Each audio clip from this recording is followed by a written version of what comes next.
Uno de los pilares del Museo Tamayo es su colección de arte moderno y contemporáneo nacional e internacional. Y hoy conoceremos algunas de estas obras, así como parte del trabajo artístico que el pintor oaxaqueño Rufino Tamayo ha legado al mundo a través de su particular visión del México tradicional. ¿Están listos? Yo soy Alexia y esto es de todo. Comenzamos.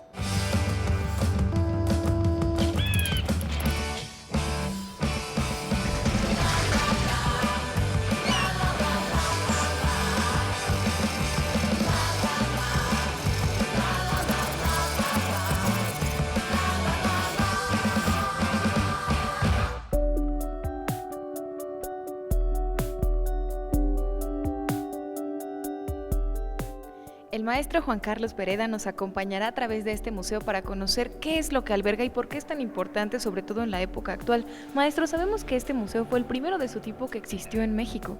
Efectivamente, fue el primer museo que hubo dedicado exprofesamente al arte contemporáneo, que era una gran inquietud que tenía Rufino Tamayo en el contexto nacional, porque no había un museo, había uno de arte moderno mexicano, en donde habían ido a parar algunas obras de artistas internacionales, pero Tamayo tenía un enorme interés de abrir un espacio en donde se dialogara sobre el transcurrir de la historia del arte en varias partes del mundo, en grandes espacios del mundo y qué había acontecido en ellos. De hecho, él mismo adquirió una colección de 315 obras para donarlas como acervo para este museo que se inauguró en 1981.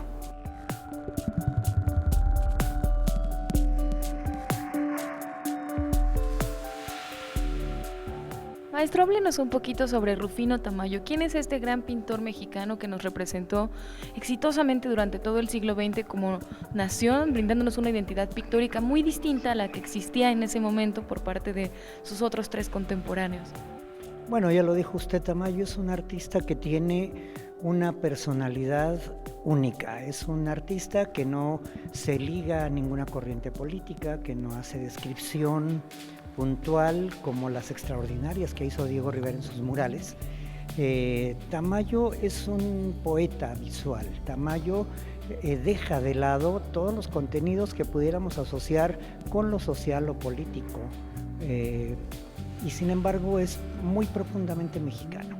Creo que Tamayo nos ha representado, es uno de los mejores embajadores que tenemos, porque lo podemos encontrar colgado, por ejemplo, en la Phillips Collection en Washington o en Nueva York, o en Roma, o en el Vaticano, o en París, con obras de una belleza extraordinaria que apelan a la historia del hombre, que de alguna manera decodifican los valores más consustanciales del hombre como persona, de una manera muy profundamente mexicana, pero al mismo tiempo también con un sustrato internacional en donde todo el mundo entiende de qué se trata.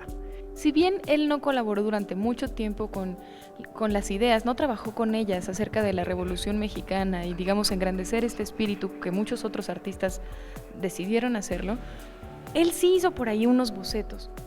Efectivamente, no solo bocetos, sino un mural que recrea la revolución. Sin embargo, este mural es simbólico. No narra, no describe, sino más bien decodifica las ideas que había sobre la lucha de clase, por ejemplo. Este mural actualmente se encuentra en lo que actualmente es el Museo de las Culturas, en el centro histórico, en la calle de Seminario, y es precisamente uno de estas pocas pinturas que tienen una temática, digamos, de orden político y descriptivo. Sin embargo, le digo, más que describir significa, simboliza esta lucha. Ahí vamos a encontrar algo que era un tema primordial dentro de los pintores los tres grandes, Orozco, Siqueiros y Rivera, que es la Trinidad proletaria. Ahí está representada, pero de una manera completamente distinta a cómo la habían abordado los llamados tres grandes. Las obras que están expuestas en el Museo Tamayo de este excelente pintor mexicano también nos muestran un poco de quién es él. Por ejemplo, Los Amantes es uno de los cuadros favoritos por todos. Efectivamente, Tamayo era un gran humanista, era un pensador que luego transportaba todo ese pensamiento y toda esa poesía a imágenes y colores. Y en Los Amantes, por ejemplo, podremos encontrar que hay un cuadro en donde centra las dos figuras de un hombre y de una mujer enamorados que están formando un solo cuerpo. Tamayo era un gran lector y muchas de estas ideas podemos encontrarlas en la literatura y en la poesía universal, por ejemplo en Romeo y Julieta de Shakespeare, en donde se habla de un monstruo de dos espaldas, que es lo que vemos precisamente en este cuadro denominado Los Amantes. Por otro lado, también ahí hay una cuestión mágica de poesía, que es estas tonalidades inagotables de rosas y de rojos que hablan de la pasión, del amor, de ese encuentro cálido entre dos seres vivos que se están entendiendo perfectamente y que se unen para formar un solo cuerpo. Yo creo que todas estas ideas y esta sensibilidad que el maestro Rufino Tamayo demuestra en sus obras definitivamente lo llevaron a trascender como uno de los grandes artistas del siglo XX, dejándonos obras fantásticas como Niños jugando, que también es otra de las preferidas por la audiencia. Efectivamente, Niños jugando es un cuadro, además de muy hermoso, muy complejo. En él Tamayo ha buscado problematizar el tiempo y el espacio, en una idea que requiere que el espectador del cuadro entienda qué está ocurriendo ahí adentro de la obra. Es una pieza que no describe nada, es un juego de tres niños, de tres personajes, que por otro lado usted los puede asociar muy directamente con el arte prehispánico.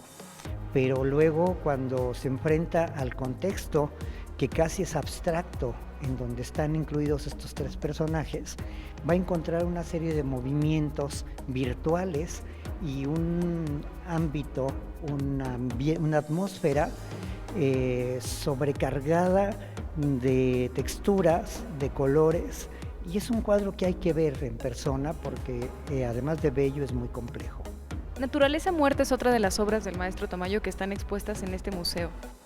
Sí, Tamayo fue un gran pintor de naturalezas muertas. Ahí, en 1928, solo se dedicó a pintar naturalezas muertas, revolucionando este género clásico de la pintura. Lo llenó de mayores significados, lo dotó de elementos propiamente mexicanos, pero también lo modernizó. Luego después incluyó esto que es canónico, no solo en la pintura de Tamayo, sino en el arte mexicano, que es que enriquece la naturaleza muerta con las sandías, que al final terminó convirtiéndose en una suerte de firma, en una suerte de statement del artista, en donde centra primero una larga tradición que arranca con Cézanne, pero luego también una decodificación de lo muy profundamente mexicano a través de las formas y los colores. Creo que las naturalezas muertas de Tamayo, en las diferentes épocas, Tamayo pinta 75 años y vive 15 años en Nueva York, 10 más en París y luego en México. Y en cada momento va a adecuar su pintura al momento histórico y al mismo tiempo también a los cánones estéticos vigentes en aquel momento. Tamayo siempre fue un hombre moderno, siempre fue un hombre de su tiempo y que estaba muy al pendiente de lo que estaba ocurriendo en la historia del arte y se inscribía de una o de otra manera en esta evolución de la pintura y en esa indagación no solamente estética, sino también filosófica y también de pensamiento que implica el arte. Ahora pasamos a conocer un poquito acerca de las obras que forman parte de la colección del Museo Tamayo de Arte Contemporáneo. Yo creo que la primera de la que tendríamos que hablar es Medina Ataxia de John Chamberlain. Bueno, esta es una escultura que compró Tamayo hacia el final de su vida, fue el último regalo que nos hizo para ampliar la colección del museo, y es una escultura hecha con láminas de desecho de automóviles chocados. Es una crítica hacia la sociedad de consumo norteamericana y este artista logró de una manera muy asertiva y además también muy bella, pero al mismo tiempo crítica y terrible, juntar todas estas láminas para crear unas esculturas, unas construcciones escultóricas que de alguna manera detallan, describen y critican la sociedad de consumo norteamericana. Gracias a la generosidad del maestro Rufino Tamayo y lo mucho que él quería compartir con todos los mexicanos el arte contemporáneo internacional, aquí también podemos disfrutar de unas obras de Pablo Picasso. Sí, efectivamente tenemos varias piezas de Picasso, entre ellas estas gráficas que pertenecen a la carpeta Sueño y Mentira de Franco. Esa carpeta tiene un doble significado, puesto que el propio Picasso fue quien se la obsequió a Tamayo. Esta pieza es importantísima dentro de la producción de Picasso porque en ella Picasso reunió muchos de los bocetos que hizo para el cuadro fundamental de la historia del arte del siglo XX, que es Guernica. Es una gráfica en la que podemos encontrar, con un ánimo como de tira cómica, una crítica también terrible a la guerra, a la destrucción. Y en este caso Picasso se dirigía específicamente a la Guerra Civil Española, que en aquel momento, 1937, estaba en su momento más álgido. Maestro, ¿y cuál es el cuadro más antiguo de la colección? Todas las piezas son muy valiosas, pero siempre hay una pieza que tiene un valor histórico especial. Bueno, se trata del cuadro de Joan Miró que se llama Pintura, es un cuadro de 1927 y muy seguramente es una selección de Olga Tamayo. Olga había sido pianista, ella estudió para concertista de piano, aunque posteriormente se dedicó exclusivamente a la promoción de la obra de Tamayo. Este cuadro recrea de alguna manera, o pertenece más bien a una serie en donde Miró estudia la obra de Satie, que con muy pocos elementos narra un estado de ánimo, narra una pequeña historia que es también la finalidad de Satie dentro de sus piezas de formato pequeño, en donde cuenta una historia muy dinámica pero muy significativa, y en este caso podemos encontrar un punto que está de mal humor, pero al escuchar la música se convierte en alguien que brinca de alegría, y es lo que está puesto en esta obra tan elemental pero al mismo tiempo tan poética de Joan Miró. Pintura 1927 de Joan Miró es la pieza con la que inicia nuestro recorrido y es la pieza más antigua de la colección del museo.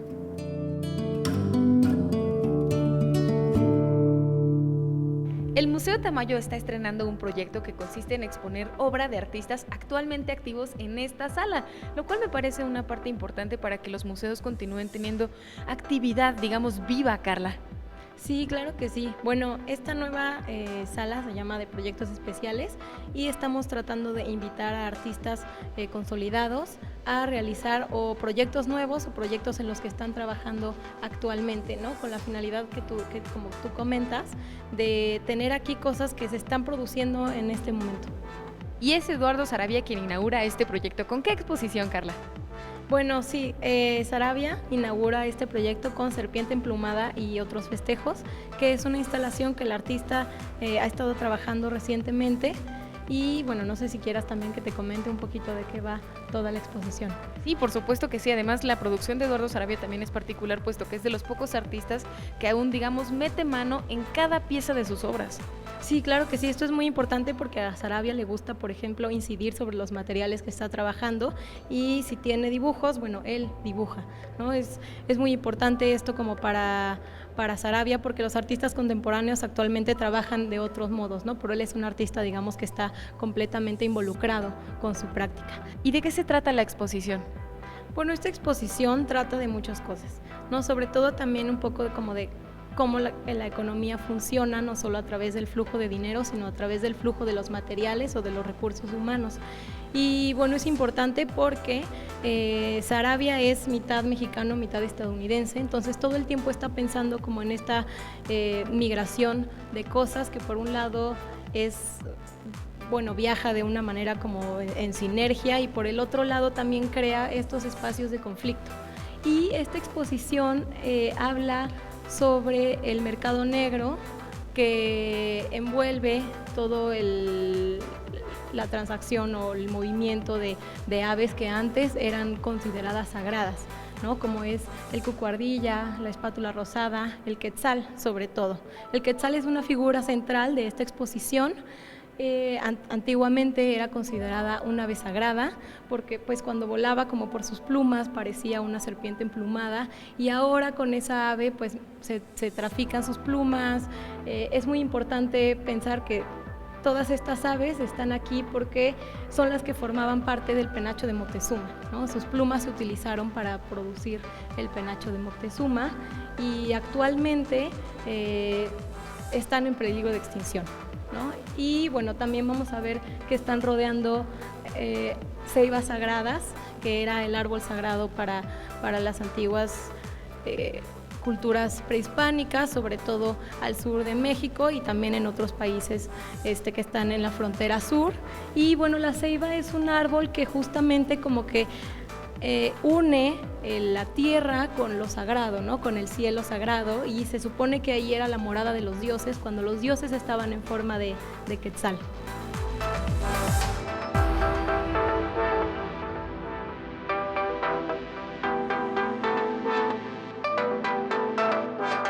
Estamos con Carla a punto de conocer los parques de Noguchi. Esta es una de las exposiciones temporales que se ofrecen aquí en el Museo Tamayo, y particularmente yo quiero decir que esta es la primera exposición en el mundo que reúne tanta investigación acerca de este gran artista sobre un aspecto fundamental que es los espacios públicos. ¿Cómo aborda Noguchi este tema y cómo lo podemos ver reflejado aquí, Carlita? Bueno, pues como bien mencionas, esta exposición es la primera que aborda Noguchi desde la perspectiva de los juegos, ¿no? Y del espacio público. Toda la exposición va hablando como poco a poco de cada uno de estos proyectos que él fue desarrollando y pensando a partir de los años 30 y hasta su muerte. Entonces hay una variedad de objetos entre fotografías, maquetas, gráfica, en donde vamos a ver cómo se complementan unos con otros y cómo fue el desarrollo, ¿no? de todo este planteamiento suyo. Yo creo que tendríamos que quizás comprender un poquito quién es Isamu Noguchi para poder adentrarnos más en esta exposición, porque sabemos que él es un artista que pertenece a dos nacionalidades, de padre japonés, madre estadounidense, y que en su obra se ve esta contraposición un poco cultural también. Sí, claro que sí. Bueno, Noguchi era un escultor, uno de los escultores modernos más importantes, y en esta exposición vamos a ver cómo de pronto las maquetas tienen un poco este ambiente como escultórico de Noguchi, y para él el volumen era un espacio, no un vacío, sino más bien el espacio era un volumen que se podía modelar así como cualquier materia. Y en estos juegos sí se ve un poco de las dos culturas, por un lado como una estética que él fue a estudiar a un lugar como europeo, pero también por otro lado es muy, muy contemplativo en sus propuestas, ¿no? En las experiencias que él busca proponer a la gente que ocupaba sus espacios públicos o sus juegos. Podemos decir que esta exposición se centra especialmente en eso, en la manera en la que nosotros nos aproximamos a los espacios públicos y cómo la experiencia lúdica es fundamental para que tengamos una experiencia creativa. Esto lo propone el mismo Noguchi al crear elementos que definitivamente van en un parque, son para usarse. Sí, claro que sí, son para usarse, y esto es muy interesante que tú lo comentes porque por un lado están todos estos juegos que nos invitan de pronto a tocarlos y a invadirlos como de manera física, pero al ser juegos que están pensados como de manera estética o artística, tienen una forma distinta a otros, ¿no? Por ejemplo, los parques de su época eran mucho más pesados y él proponía líneas más delicadas o juegos entre volúmenes, lo que también nos hacía o nos producía en nosotros como una inquietud estética, y eso era algo que también para él importaba, no solo la parte motriz, sino era otra forma de generar comunidad, ¿no? Ser sensible a la misma forma en un espacio. Y esta misma sensibilidad que tiene Isamu Noguchi lo llevó a colaborar con otros artistas de una manera que incluso cambiaría la percepción del mismo Noguchi acerca del arte, como por ejemplo su colaboración con Martha Graham, que es una de mis favoritas, en donde él explora en el escenario cómo los elementos intervienen con la emotividad de los intérpretes. Eso me pareció fascinante. Sí, Martha Graham es fundamental en todo el contexto de los parques de Noguchi. ¿Por qué? Porque es ahí donde, bueno, un poquito como para ponerlos en contexto, Martha lo invita a realizar escenografías para él, y esto significaba que él no iba a crear como un objeto nada más como para que estuviera ahí, sino para que el bailarín interactuara con él, lo que quería decir que un cuerpo en movimiento iba a estar en contacto como con esa escultura o esa cosa física que Noguchi proponía, y es justo a partir de ahí que él empieza a pensar cómo el cuerpo en movimiento se va a relacionar en lo cotidiano con todos estos objetos, y por ejemplo también diseñó mobiliario, ¿no? Entonces era una forma de llevar el arte hacia cuestiones muy cotidianas. La verdad es que yo creo que todos los que visiten esta exposición se llevan por lo menos una pieza que podría ser su favorita, porque son piezas únicas. ¿Cuáles son tus favoritas, Carla? Bueno, pues para empezar está Play Mountain, que es el primer diseño de juegos que hizo, y fue a partir de pura tierra modelada, ¿no? Sin una estructura fija. Y también están los parques, o bueno, más bien los equipamientos de juego que Noguchi diseñó, que se reprodujeron y se vinieron a construir aquí en el Museo Tamayo. Entonces esos juegos cada persona los puede experimentar, si se pueden tocar, o sea, si están los juegos ahí, claro que te invita a ser utilizados. Y bueno, esos dos son los que más me llaman la atención. Imagínense cuál es la importancia de Isamu Noguchi como escultor en la primera mitad del siglo XX, que el Museo Tamayo decidió hacer una réplica de algunas de sus obras para poder exhibirlas aquí. ¿Cómo tomaron esa decisión? ¿Cuál es el objetivo de esta exposición? Pues el objetivo también es hacer, por un lado, un poco consciente respecto a quién tiene como derechos sobre el espacio público, ¿no? Entonces aquí es un poquito como estos juegos se pusieron tanto dentro del museo como fuera del museo, ¿no? Dentro del museo porque funcionan tanto como una escultura como un objeto con el que uno puede interactuar, y fuera del museo como para generar comunidad. Y sí es muy interesante ver cómo anteriormente no había tanto flujo de gente en esos espacios del museo, y ahorita hay gente como todo el tiempo, o si van pasando por ahí no necesariamente entran al museo, pero ya están jugando en el juego o pasando un rato de ocio también, que es muy importante como para la cultura de nuestros días, ¿no? Que no todo es como trabajo o deber ser, sino también el ocio es un agente productivo de creatividad.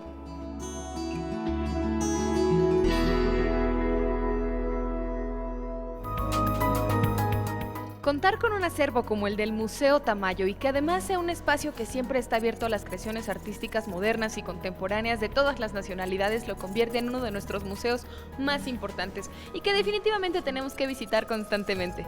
Yo soy Alexia y los invito a que visiten este museo y también a que nos sigan a través de nuestras redes sociales, Facebook, Twitter, nuestro podcast en iTunes y nuestro canal en YouTube para que no se pierdan uno solo de nuestros capítulos. Esto es de todo y nos vemos la próxima.